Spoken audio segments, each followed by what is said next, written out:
Today I'm going to show you how to replace the battery on this 2011 GMC Acadia. This is the same procedure for all the GM Lambda platform vehicles, including the Chevy Traverse and Buick Enclave. The battery is located behind the front passenger seat, underneath the floorboard.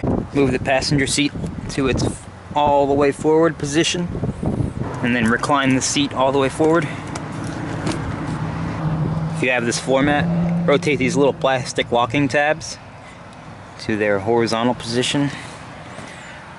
Get the one in the middle too. Just pick that up and flip those out of the way.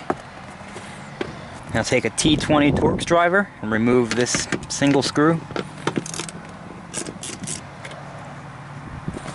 Grab this plastic panel here and lift up. It's held in with clips.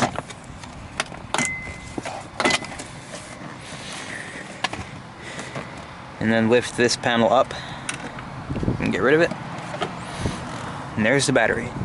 And disconnect the negative battery cable with a 10mm socket.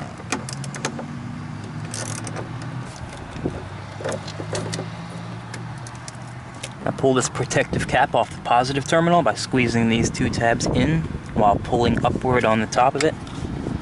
And remove it with a 10mm.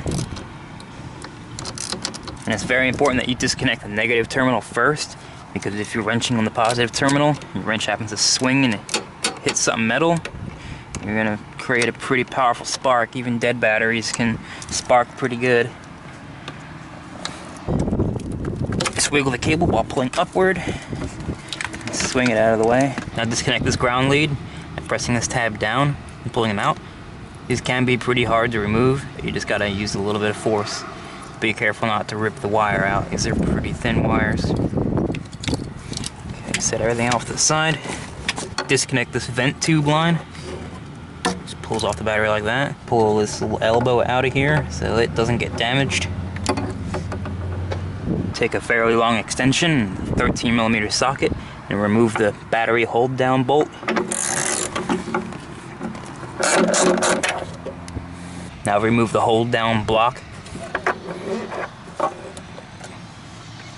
Now you're ready to just pull the battery out. Now there's no place to grab this battery to pull it out of there. There are no handles or anything.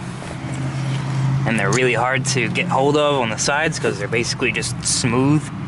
So what I do is take an insulator or something on the positive terminal. Take a pair of vice grips. Clamp it on that terminal.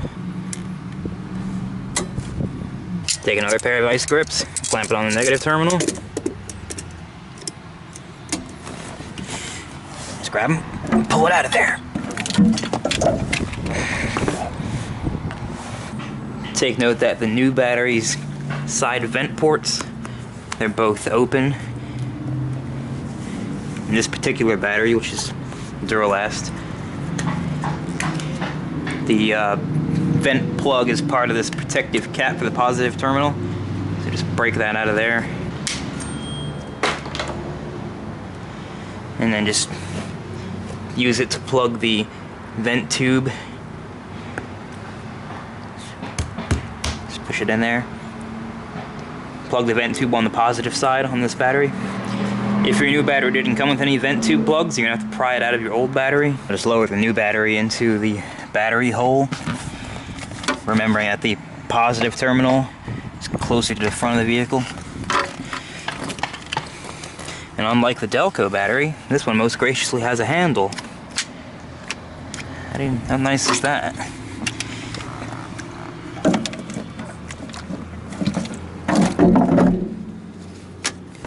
Take the vent tube elbow, attach it to the side of the battery.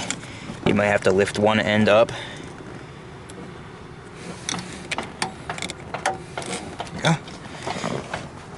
And then reconnect the vent tube while you're over there. Drop the hold down block in there. This little step faces the battery, so it goes just like this. And thread in the bolt. Tighten that down. Connect the positive terminal first.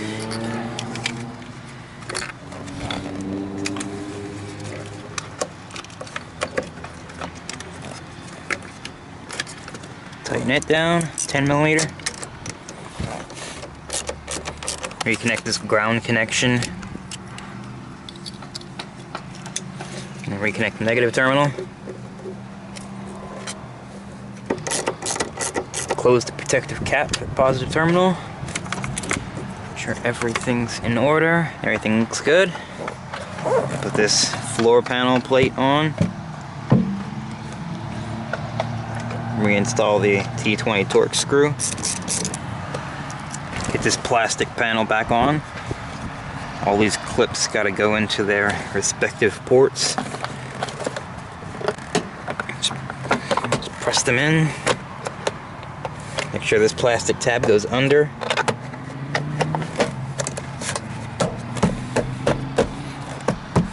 And lay your carpet back over. And get these retaining clips in place. Twist them back to their vertical position. Start the vehicle, make sure everything's in order.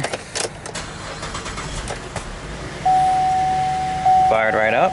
If this video helped you, please consider supporting the channel by hitting the like button and subscribing. Thanks for watching.